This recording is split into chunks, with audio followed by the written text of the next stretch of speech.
This is CBJ in 30, presented by Telhio Credit Union. Find out more and open an account online at telhio.org. Now here's your host, Bob McElligott.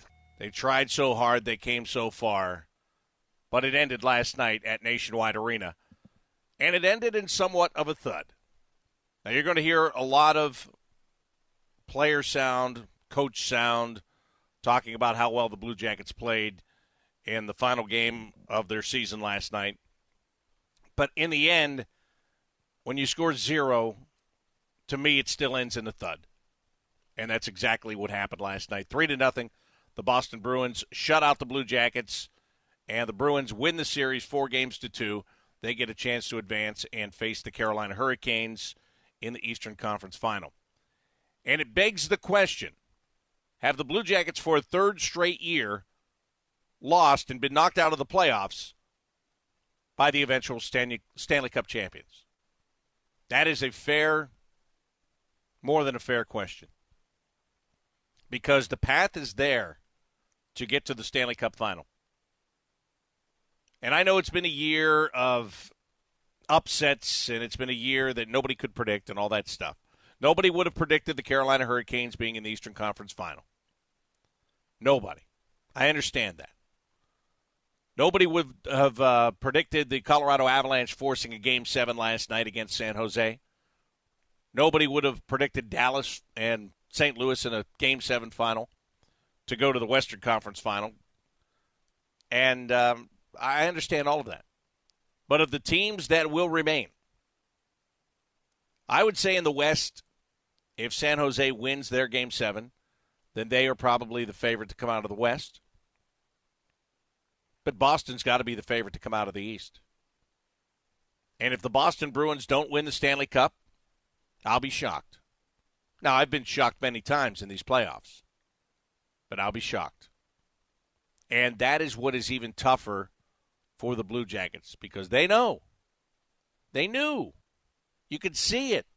The path was there. And it's not many times that path opens up throughout the course of time. The path that shows you that you can get right to the Stanley Cup final. It was there. And they couldn't get past the second hurdle. You know, just to put it into perspective for you, the Blue Jackets in the postseason won 6 games. That is 10 shy of the number you have to win the Stanley Cup, which is why I think it is the toughest championship to win. And I'm not saying that because I work in the sport and I just poo-poo all the others. Think about it. You play 82 regular season games. Once that is over, you have to win almost a quarter of that to win it all. Crazy. Ridiculous. But that's the way it is. And the Blue Jackets did not win enough.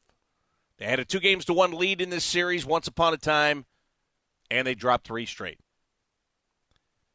And first of all, listen, here's how I'm going to do this show today. I'm going to hear from John Tortorella, going to hear from players. I have plenty of comments from you. And I wanted this show to be you and I today. I really did. I think you deserve it. I'm not going to duck out of any questions you have or comments that you have. I will go through them. I will give you my reaction to them. But I want you to know this right up front, because it's only fair that you know it. This is maybe this is a show I shouldn't do right now, because I am still stinging from the loss last night. It just sucks. It absolutely, positively sucks. I've told you before that when you're working during a season, whether you're player, coach, broadcaster, whatever it is, you're going 100 miles an hour almost every day. There's something happening every day. Even on the off days, there's something happening. And then it ends. And you go from 100 to 0. And it sucks. And I am still, like, in youth sports, there is a quote-unquote 24-hour rule. Don't talk to the coach for 24 hours if you have a problem with the way he's using your kid, because you might say something you don't mean. I have not gone 24 hours, if you understand where I'm coming from here. It is still very raw with me. Fortunately, I didn't have to talk much right after it was over last night. Even more fortunately, when I did, I had Jody Shelley to talk with me and smooth out the rough edges a bit, if you will. But when you're passionate about it, what do you expect, right? You're passionate about it. And it just hurts, and it sucks to have nothing to do today or tomorrow or the next day or the next day. But that's the hand that we're dealt, and that's the way it goes. All right, let's hear from those that were involved last night. We'll do this, and then I will get to your questions and your comments, and that'll be our show today. And I'm not saying it like, blah, let's get this over with. It's going to be good. It's going to be good.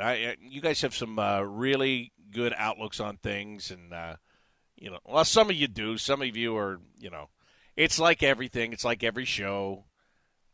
Some of you I love, some of you I hate. Some of you love me, some of you hate me. It's fine. It's fine. I get it. But we'll go through that. Let's just start right at the top with John Tortorella and his post-game press conference last night. We can start here because it doesn't last long, I'll tell you that. Your guys said they feel like they left everything they had out on the ice in this series. You agree with that, and does it make it any easier for you to accept? I think it's our best game of the series. Yeah, we played hard, and I thought it was our best game of the series.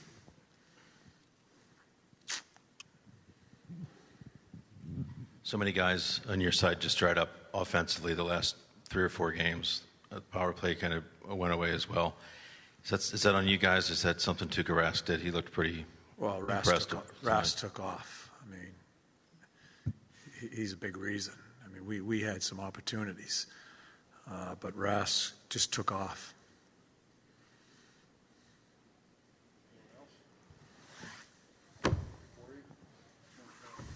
This is as far as this franchise has ever been. Is there a sense of accomplishment for you? Don't even go there. Does it? No? Don't even go there with me. I'm not going to listen to that shit about an accomplishment. You get to the second. I don't even want to listen to it. I was going to ask if it felt as empty as it did last year when you lost in the first round. The feeling. The feeling? Yes. I don't remember last year's feeling. I don't even remember. John, what explanation, if any, did you receive for the call on the McAvoy hit? Yeah, I'm not going to discuss that. How big of a moment was that in the game? It's a huge moment. But I'm not going to discuss what was told to me.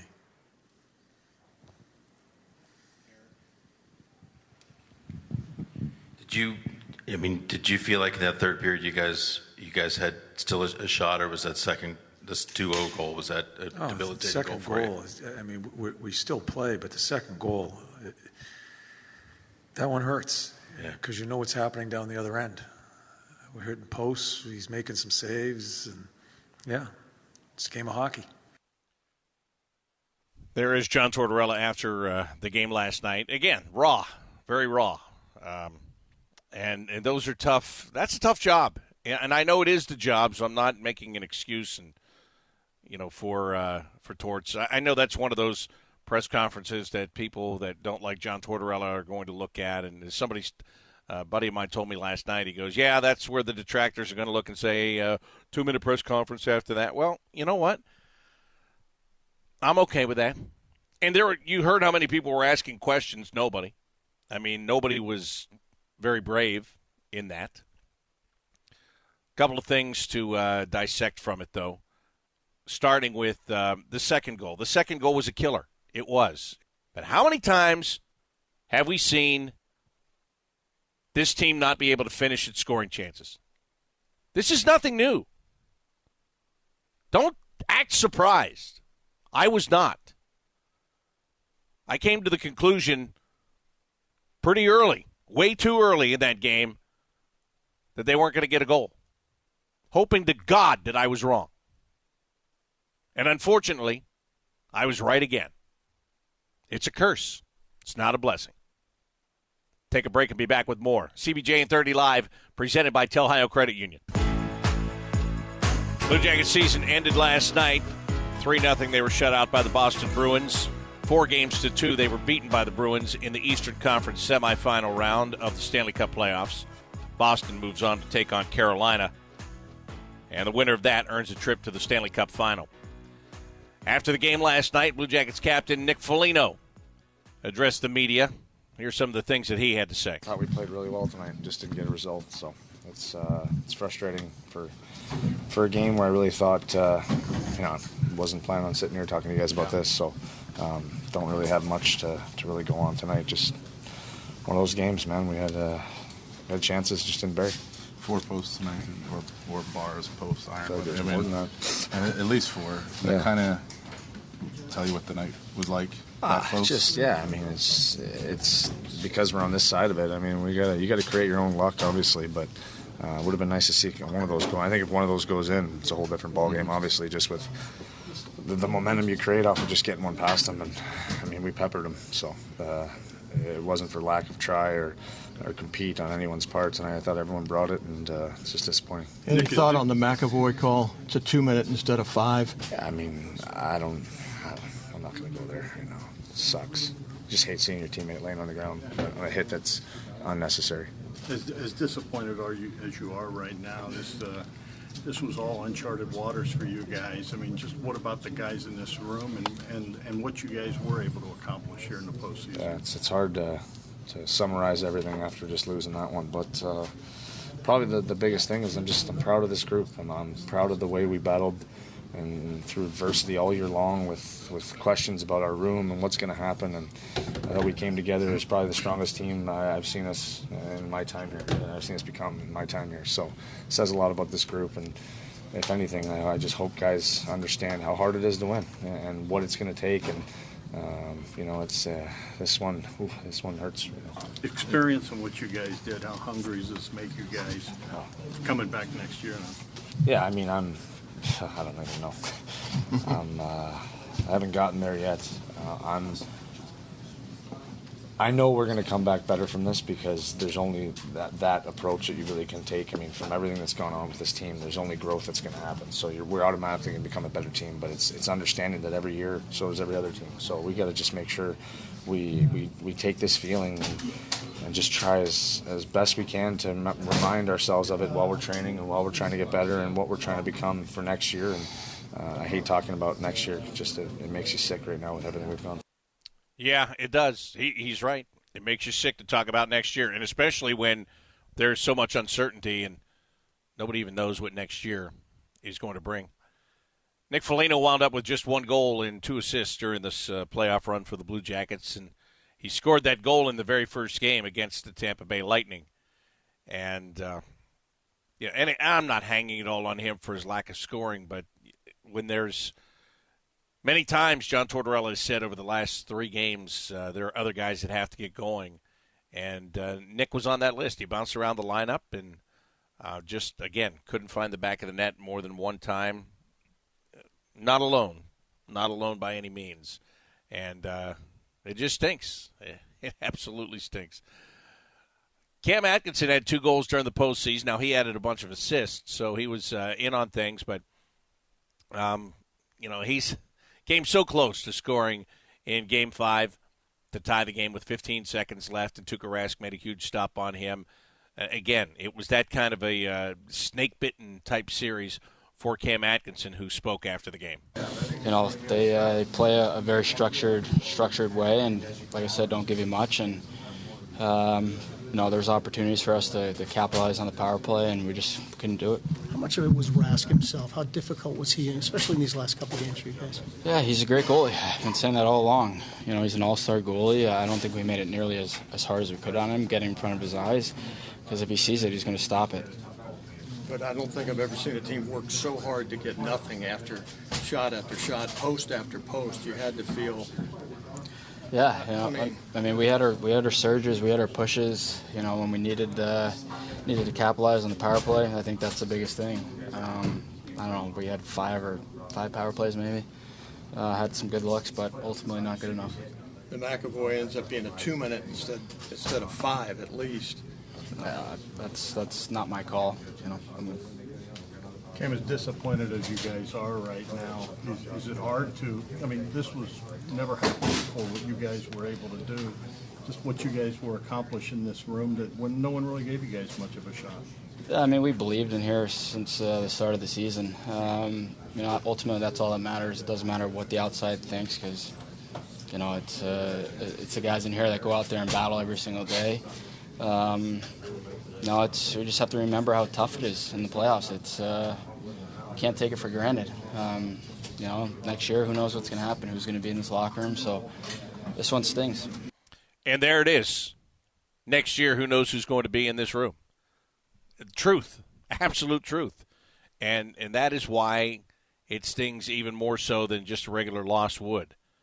Speaking of who's going to be in the room next year, let's hear from Blue Jackets goaltender Sergei Bobrovsky. You mentioned how Jarmo showed a lot of faith in the group, and he goes all in at the deadline, keeps you guys as well. Is that something that would resonate with you as you're thinking about your future, to know that the GM did that, or do you push that aside and have to just make a decision for you? It's too early to speak about my future. We just lost the game, so I didn't think I have to wait every opportunity, have to speak with my people, to scale everything and make a decision. It's a big decision. It's the lifetime decision, and it's I don't want to stand here and discuss about that, right now after we lose the big game. Do you allow yourself a moment to take it in and think that this could have been it? Say again? Do you allow yourself a moment at the end there to take it all in and think that this might have been the last time here? Let's see what's going to happen. I don't know. I don't want to throw the words, they're big words and stuff like that. But we'll see. Whatever. I want to rest. I want to settle things down. We get good rest and make a right decision. I don't want to rush with it.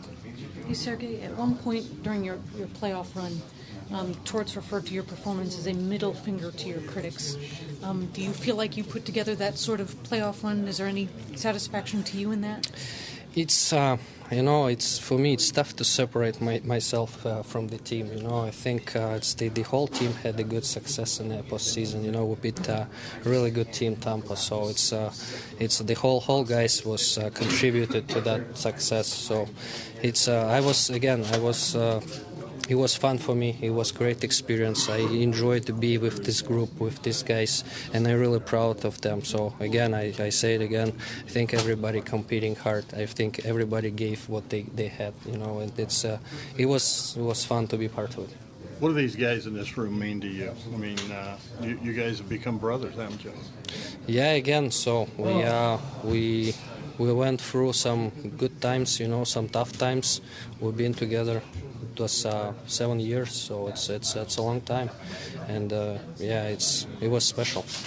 Very interesting how it went from the beginning of that to the end of that. The beginning was, I don't want to speculate on my future. It's a big loss. So many words and so many thoughts, and I've got to do what's right for me. Okay, I get it. I understand.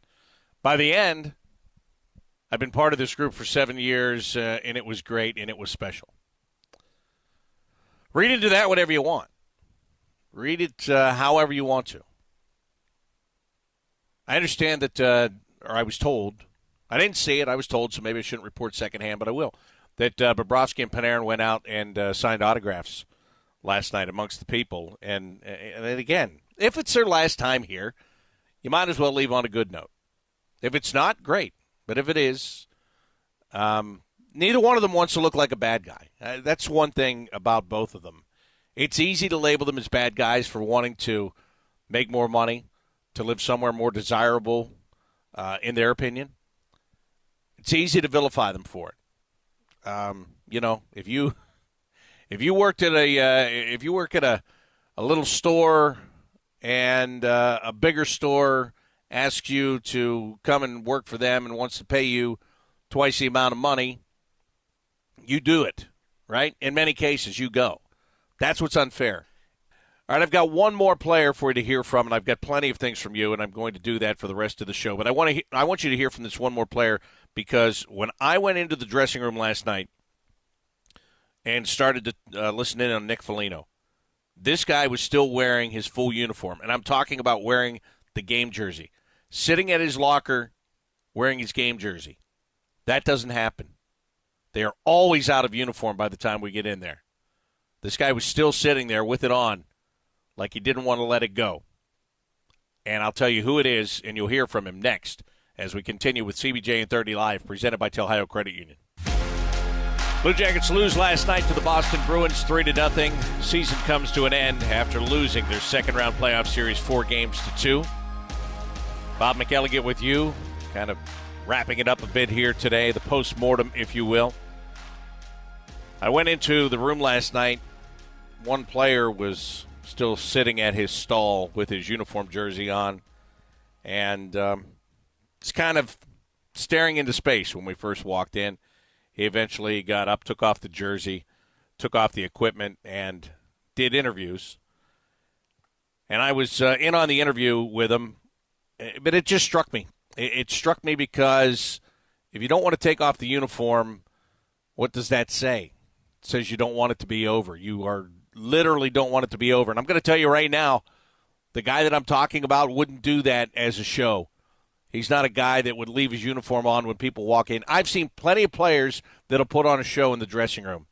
Like they care more than anybody else. Like they're the ones that you got to go to. Those guys that are always in there after a loss and they're ready to spew whatever wisdom they have. In many cases, I shouldn't say in many cases. That's wrong. In some cases, they're just looking to showcase themselves. Not this guy. Not this guy. He didn't do it to draw attention. But it caught my attention because I'm with him every day. And I respect him. And I really appreciate how he plays. And I'm talking about Blue Jackets defenseman Seth Jones. I don't know. It's just too fresh right now to really reflect on what happened. It wasn't, the main thing for us is I don't think it was lack of effort. Do you think, and with all due respect to the teams that are left in the playoffs, do you think this, if you got by these guys, that you had a real shot at winning the cup? It's never easy. Yeah. Frustrating, Seth. I know so you had your uniform on here a little bit longer than most other guys. Is it just tough to let this one go with the season that it's been, with so many good things that happened? It ends on a sour note, but so many good things have happened. Yeah, a lot has happened this year. A lot of ups and downs, and I don't even know if I've it's just seemed like this year you're a little more emotionally attached to the situation, and it's tough. Like you said, some of the things we've been through, some of the things that happened this summer. I thought inside the room we had a real team, chemistry-wise, off the ice, and it just sucks, You've lost in the playoffs before and been eliminated, but is this harder than other years because of the team you've had and the closeness that you guys came together? It's just too early to reflect, I've been able, it's my fourth time in the postseason and lost in the first round, the first 3 times, and first 4 times. And it's anytime you don't accomplish your goal, that sucks. How much is there? Just Rask, the way how well he played in that series, and just seemed like he was always in position to make. Yeah, he made the big saves when they needed him to. Thought he got better as the series went on, like I was saying before. He stood in there tall. A lot of chances. Had a lot of shots down the middle of the slot. A couple he didn't see hit him. 4 or 5 posts. It just happens that way. If you look at this series in the playoffs, when you guys scored a power play goal, you won. Yeah. When you didn't win. Is part of that? Part of that's Rask, but is part of that you guys too? Special teams is always important in any series, in any game, whether it's regular season or playoffs. Yeah. We started off. We had looks the whole series, I thought, in the power play. I thought we had a lot of action in front of the net on them. Mm-hmm. Had some slot tonight. We had some slot chances. We had some action around the paint. I had some one-timers from up top that he didn't see. Some of them, some he did. It just didn't go through. Sometimes you get that extra little bounce or that little rebound that pops in your stick, and it didn't happen. Seth Jones, talking after last night's game, he's a future captain. There's no doubt. There is no doubt. And when I asked him about leaving his uniform on, and he said this one is tougher to let go because they thought, because of the team that they had and what they had in that dressing room, both on and off the ice. You see, that's where all year when Tortorella's talking about these meetings and we're all talking about the Panarin, Bobrovsky situation and all this turmoil, that has been the talk of the season for this team. Turmoil. Absolute turmoil. And I'm sure there was some. But at the end of the day, this group really liked each other. All right, I want to get to your thoughts on Twitter at BobbyMacSports from now to the end of the show. Let's start with Rampage. How important do you think that Alexander Texier will be for next season? I could easily see him becoming a star of the team, maybe even the whole league. Rampage, you could be right. But do me one favor. Pump the brakes right now. And I don't say that because I don't think the kid has the potential to be a star. I'm not. But look what happened in the series against Boston. He disappeared. They went after him. They took him out of that series. They literally took him out where he was scratched for a couple of games. He is going to find it much tougher as he wades into the water of the National Hockey League. And he's just going to have to learn, and the experience will really benefit him. But to come out of the gate and look, what he did in the first 6 games that he played was phenomenal. Absolutely phenomenal. But you're not going to play the Ottawa Senators every night, the New York Rangers every night, and a Tampa Bay Lightning team that is so cocky they don't finish the job. You're going to play tough teams that are all trying to get into the playoffs ahead of you, and there will be a learning curve. There's no question. Will he be a star? Yeah. He has the potential to be one. Will it be next year? That'd be nice. I hope so. But if he struggles a bit, you got to remember, he is 19 years old. Next one here. Eric Hugg. Is it time to part ways with Ryan Murray? There's been a lot of patience with him, but he is just hurt too often. He's a great player, but he can't be great if he's not on the ice.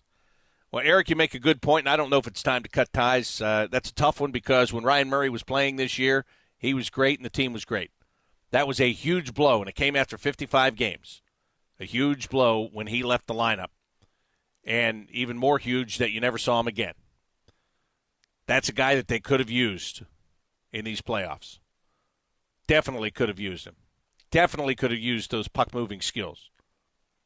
The fact that you were able to play 10 playoff games without Ryan Murray, Marcus Nudavara, Adam McQuaid, I don't know how they did it. I don't. I don't know how they managed to get 6 wins without some of those guys on the blue line, which is, by the way, a compliment to the guys that did work the blue line in their place. So, yeah, it's a tough question on Ryan Murray. I don't have a good answer for you. Last year he signed a 1-year deal. If he stays healthy all through the year, he's going to make great money. But now, I don't know where that stands. And that has been the most frustrating part about Ryan, is that he isn't able to finish the year. He's injury-prone guy. I mean, what can you say? It's just the facts. He struggles in being able to finish the season, no doubt about it. I'm going to finish answering your questions and reading your comments when we return with CBJ and 30, presented by Ohio Credit Union. Blue Jackets season ends with Boston taking the second-round series 4-2. I've got to thank my friends over at Ohio Credit Union. They have made this show possible all year. They made it possible as a podcast. They've made it possible as a live show. They have been good to the Blue Jackets. They have been good to me. And they are worth your time to look into about where to put your money, and whether it's a checking account, savings account.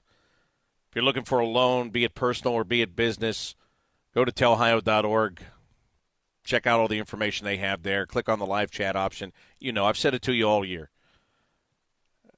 They've been doing it since 1934. What else do you want me to say? I really want to talk about my appreciation to them for providing the platform, quite frankly. I mean, the platform's there. With or without them, I can sit and I can talk, but they had a belief in this program. They had a belief in me in doing this show. They have a belief in the Blue Jackets. They have a belief in you as a Blue Jackets fan. So that's what means the most to me. So I can spew all the stuff I normally do, and it's all true, the stuff I say. You should check them out. But on this one, I want to say thanks to that group of people at Ohio Credit Union for being there. And they've already signed on to go beyond. So really appreciate everything about them. Want to get back to more comments and questions here before I run out of time. Let's start with Tim. He says, how much of the outcome of the series had to do with the walking wounded? Seems like quite a few of the scores didn't look right, especially Josh Anderson and Cam Atkinson. Just not enough depth to handle injuries? Listen, Josh Anderson, I can tell you right now, he's hurt. He's been hurt. And he was fighting through things that entire series. So he is, yes, he's on that list. Cam, I can't confirm it, but I can tell you from watching him play, something didn't look right. All right? Now, they're not excuses. These guys were playing. They were trying to do everything they could do. But sometimes, and it's to me, it's not depth with guys like that. Who in the hell are you going to find to replace Josh Anderson? There is nobody. There's nobody. Who are you going to find to replace a 41-goal scorer in Cam Atkinson? Nobody. I don't care what team you are. What kind of depth do you have to cover up those things? You don't. So that's just unfortunate. Susan says, I am proud of our team and proud of our fans. You say that we would love to have Brad Marchand on our team, and I say no. This game is about more than winning. It's how it is played. I love our team, and the future is bright. Susan, the part of this I'm going to disagree with you on, because I said Brad Marchand is the kind of guy you love to have as a teammate, you hate to play against as an opponent. And that's because as a teammate, he's not doing all that dirty stuff to you. And he is doing it to the other side. Listen, you can say what you want to about this guy. Well, I'm not saying he's a great person. I'm not saying that he's a model citizen. I'm not saying any of that. But I will take anybody that helps me win. Because when you say, what did you say here? I want to get it right. The game is about more than winning. No, it's not. No, it's not. If you said to me, I'll give you a team of choir boys that is going to be great in the community and all this, but you're going to lose. You have zero chance of winning. Or I'll give you this team full of jerks, not like the Carolina Hurricanes. They're not jerks. I mean really jerks, like guys that you'd rather punch in the face than just talk to. You could take that group of guys, and you're going to win it all. I'm going to take them. I'm not going to lie to you. In my career in the minors, I've been part of so many teams that had so many nice guys that just got their butts kicked all the time. And I said one time when I was doing baseball, I said to the general manager, the Toronto Blue Jays were great for finding really nice AAA baseball guys, really nice guys that didn't win. And I remember saying to my GM one time, can they just give us a whole bunch of guys that people think are an ass and win? Because I would deal with it for a year. So I'm sorry, Susan. I understand you love your team and all that. I get it. But don't tell me it's not about winning. It is about winning. It's all about winning. I don't care about anything else but winning, to be honest with you. Let's see. Ethan says, I'm curious about our situation on defense and goaltending next year. Gavrikov looked good in the couple games he played. Will we be able to keep him and McQuaid and Werenski? And with Bobrovsky likely gone, do you think we'll sign a free agent goaltender like maybe Robin Lehner? I don't know about him. The goaltending situation is the most interesting one, obviously, because with Bobrovsky, how do you replace a guy like that? Elvis Merzlikins is over here. He's been practicing. Is he ready to go? Who knows? Korpisalo, can you ride him? Yeah, I don't know. My guess is I could see them going and getting a veteran goalie on a short-term deal to work with Merzlikins and help to break him in. And if he can't do it, then this guy would be able to do it. Where does that leave Korpisalo? I don't know. Do they trade him? What happens? I don't know. That's going to be the most interesting situation that there is. Gavrikov is staying. He just signed a contract. Werenski is a restricted free agent. He can't go anywhere. They'll work out a new deal for him. So don't get too excited about what's going on back there. There's still many things to address, and it's going to be interesting to see how they do address all of those things. And I'm not sure what direction they're going to go in.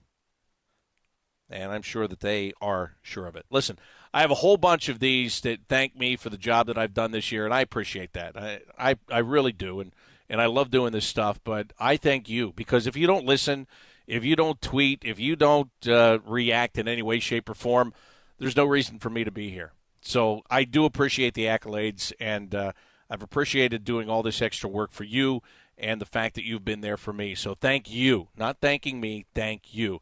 Also, I want to say thanks to Bodie Wells. He's been my producer.